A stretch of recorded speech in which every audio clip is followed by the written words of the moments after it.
Kembali lagi bersama channel kita semua. Jika Anda suka, jangan lupa komen, like dan subscribe, share juga bila Anda berkenan. Selamat membaca dan mendengarkan. Perintah Kaisar Naga, Bab 3609-3611. Setelah meninggalkan keluarga Seng, Dev dan yang lainnya bergegas kembali ke lembah roh darah secepat mungkin. Mereka tidak menggunakan pesawat Yulian karena pesawat tersebut terlalu besar dan dapat dengan mudah ditemukan.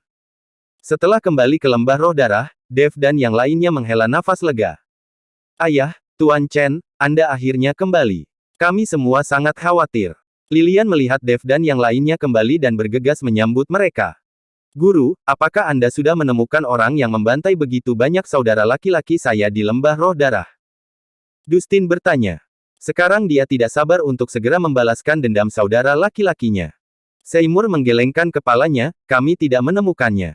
Binatang badak roh itu membawa kami ke 5 sekte besar, tapi bukan 5 sekte besar yang melakukannya. Mereka hanya datang ke sini setelah bencana sehingga meninggalkan auranya. Ketika Dustin mendengar bahwa tersangka tidak ditemukan, dia mengerutkan kening dan berkata, Guru, apa yang harus kita lakukan? Apakah saudara-saudari kita ini mati sia-sia? Haiyah. Seymour menghela nafas, dia tidak tahu harus berbuat apa. Tuan Lembah Luo, jangan berkecil hati. Saya akan memikirkan cara untuk mengaktifkan artefak waktu di tangan saya dan melihat apakah saya dapat kembali ke masa ketika lembah roh darah dibantai. Dev menghibur Seymour dan berkata. Dev memegang artefak waktu iblis angin di tangannya, dan iblis angin juga memberinya teknik cara menggunakannya. Mengenai apakah artefak itu bisa digunakan, Dev sendiri tidak begitu yakin, tapi dia ingin mencobanya. Tuan Chen, Anda kembali. Tades datang bersama beberapa murid istana tanpa jiwa. Dev mengangguk, lalu memandang Tades dengan waspada. Lagi pula, banyak orang tahu bahwa Dev sekarang berharga 100 tahun dedikasi dari aliansi penyegelan iblis.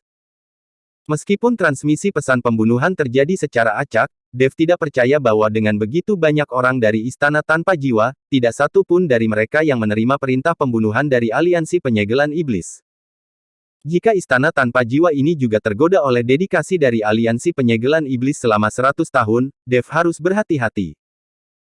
Melihat mata Dev yang waspada, Tades sepertinya memikirkan sesuatu, jadi dia mendekati Dev dan berkata dengan sungguh-sungguh, Tuan Chen, saya tahu tentang perintah aliansi penyegelan iblis untuk membunuhmu, dan saya juga tahu tentang aliansi penyegelan iblis yang akan menghadiahi kematianmu dengan dedikasi 100 tahun. Tapi tolong jangan khawatir Tuan Chen. Sangat mustahil bagi istana tanpa jiwa saya untuk membantu aliansi penyegelan iblis lagi, apalagi mengambil tindakan terhadap Tuan Chen. Jika Tuan Chen tidak bisa mempercayai saya bersama murid-murid dari istana tanpa jiwa bisa segera pergi dari sini. Dev memandang Tades, tersenyum canggung dan berkata, Tuan Istana Song, aku percaya padamu.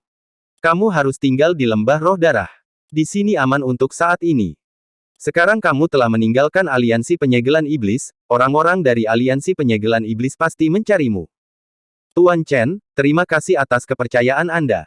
Jika Anda dapat menggunakan istana tanpa jiwa saya, Tades, wajib melakukannya. Lagu Tianhai berkata dengan penuh terima kasih.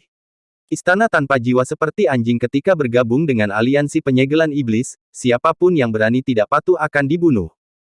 Bagaimanapun, status pembudidaya iblis di seluruh dunia surga dan manusia tidaklah tinggi. Para pembudidaya iblis yang tidak mau bekerja sama dengan aliansi penyegelan iblis semuanya akan dibantai. Aliansi penyegelan iblis hanya ingin mengambil semua pembudidaya iblis di dunia surga dan manusia di bawah komando mereka dan memperlakukan mereka seperti anjing mereka sendiri. Saat ini, tempat di mana para penggarap iblis masih dapat hidup dengan aman adalah di wilayah Gunung Iblis Surgawi, dan seluruh wilayah selatan relatif toleran terhadap para penggarap iblis, tidak seperti tempat lain di mana mereka akan membunuh semua penggarap iblis yang mereka lihat. Hal ini juga menjadikan wilayah selatan memiliki pembudidaya iblis paling banyak, terutama di wilayah Gunung Iblis Surgawi. Dev beristirahat selama sehari di lembah roh darah, dan kemudian mulai mempelajari jam giok iblis angin. Meski mengetahui tekniknya, Dev tidak selalu bisa memahami arti rumusnya. Dev tahu bahwa untuk mengaktifkan artefak ajaib waktu, dia harus bisa merasakan aliran waktu dan benar-benar merasakan kecepatan waktu. Meskipun setiap orang dapat menyadari bahwa waktu terus bergerak maju, hanya sedikit orang yang benar-benar menyadari aliran waktu. Terutama kecepatan berlalunya waktu, terkadang orang merasa waktu berlalu sangat cepat, dan terkadang orang merasa waktu berlalu sangat lambat. Ini semua adalah laju aliran waktu yang dirasakan, tetapi ini hanya kebetulan. Tidak sulit untuk merasakan laju aliran waktu kapanpun dan dimanapun. Waktu tidak pernah berhenti. Semua terasa mengalir dengan kecepatan yang sama. Bagaimana mungkin merasakan betapa cepatnya? Dev sedikit mengernyit, terlihat sedikit tak berdaya. Namun jika tidak bisa merasakan aliran waktu, maka akan sulit untuk membuka senjata ajaib kali ini, apalagi harus kembali ke masa lalu. Sekarang jika dia ingin mengetahui siapa yang membantai orang-orang di lembah roh darah, dia hanya bisa mengandalkan artefak waktu di tangan Dev. Dev merasa kepalanya seperti akan meledak, jadi dia berjalan ke jendela dan membuka pintu dengan tenang. Ada sebatang pohon di luar jendela, di bawah sinar bulan, bayangan pohon itu terpantul ke kamar Dev. Dev melihat bayangan pohon besar di ruangan itu, dan setiap daun terlihat sangat jelas. Dev memperhatikan dengan tenang, terpesona sejenak. Segera, Dev menemukan bahwa di antara bayangan dedaunan ini, ada sehelai daun yang terus berubah. Bayangan daun ini berubah dari kuncup menjadi daun. Dev buru-buru melihat ke pohon besar itu dan melihat dedaunan mulai tumbuh di salah satu cabangnya. Dev menatap kosong pada pertumbuhan daun, dari kuncup kecil hingga daun, lalu layu dan rontok. Dedaunan di dahan ini terus berulang seperti ini. Dev melihat perubahan pada dedaunan, dan sepertinya memiliki pemahaman mendalam tentang waktu dalam sekejap. Sampai tercipta, cahaya bulan menghilang dan matahari terbit tinggi. Matahari menyinari wajah Dev, membuat Dev tiba-tiba tercerahkan, dia sepertinya memahami sesuatu. Jam giok di tangan Dev memancarkan cahaya, dan jarum jam di atasnya mulai berputar mundur dengan cepat. Dev merasa seolah jiwanya telah memasuki pusaran waktu dan tersedot ke dalamnya. Segera, Dev merasa waktu di sekitarnya telah berhenti, dan dia perlahan membuka matanya. Dia mendapati dirinya melayang di langit di atas lembah roh darah. Pada saat ini, di lembah roh darah, terdengar gelombang teriakan pembunuhan, dan darah memenuhi udara. Dev menemukan bahwa banyak murid di lembah roh darah bertarung sampai mati dengan sekelompok orang. Di antara kelompok orang ini, Dev menemukan Julius dari puncak roh darah, adik laki-laki Seymour. Mata Dev penuh dengan keterkejutan. Dia benar-benar tidak menyangka bahwa orang yang membantai semua orang di lembah roh darah adalah orang-orang dari sekte dan sekte yang sama di lembah roh darah. Ini sungguh tidak bisa dipercaya. Jika Dev tidak kembali ke masa lalu, tidak akan ada yang percaya bahwa inilah kenyataannya. Saat ini Dev menyaksikan semua orang di lembah roh darah dibantai. Julius memerintahkan orang-orang untuk membersihkan tempat kejadian dan menyembunyikan auranya.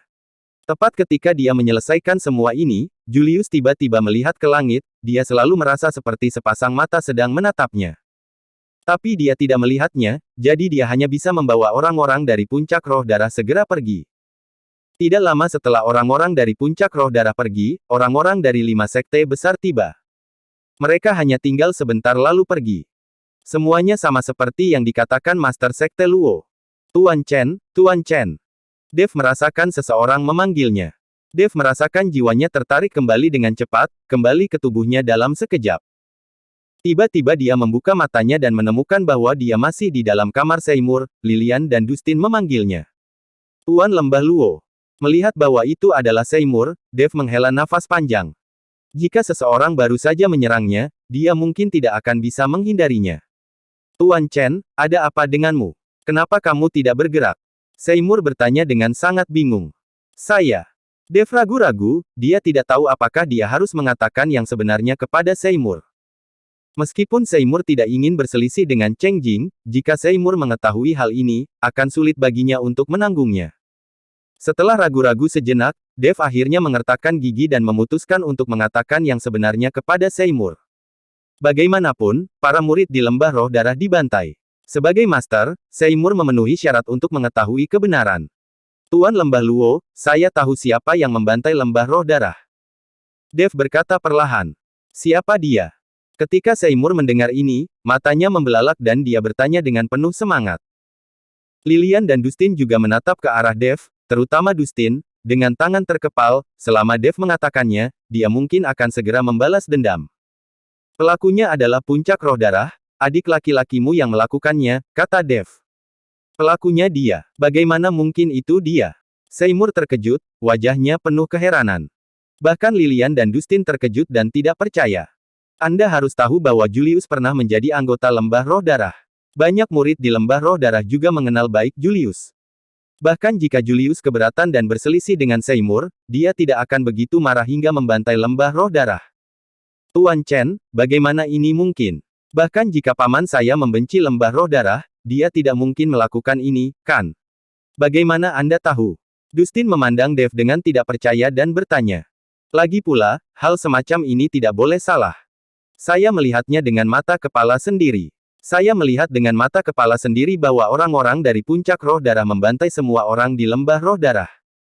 Saya baru saja mengaktifkan artefak ajaib waktu, menggunakan waktu untuk kembali, dan melihat semua yang terjadi saat itu.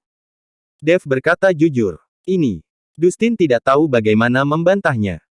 Seymour mengerutkan kening, dia percaya bahwa Dave tidak akan berbohong padanya, tetapi dia tidak percaya bahwa adik laki-lakinya benar-benar akan melakukan hal seperti itu.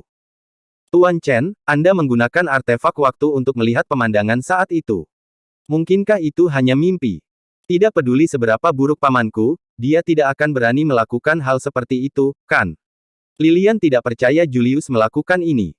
Mungkin bisa juga mimpi, tapi aku tidak bisa membedakannya. Setelah mendengar ini, Dave hanya bisa menjelaskan. Tapi Dave yakin bahwa itu bukan mimpi, dia dengan yakin melihat kejadian itu saat itu.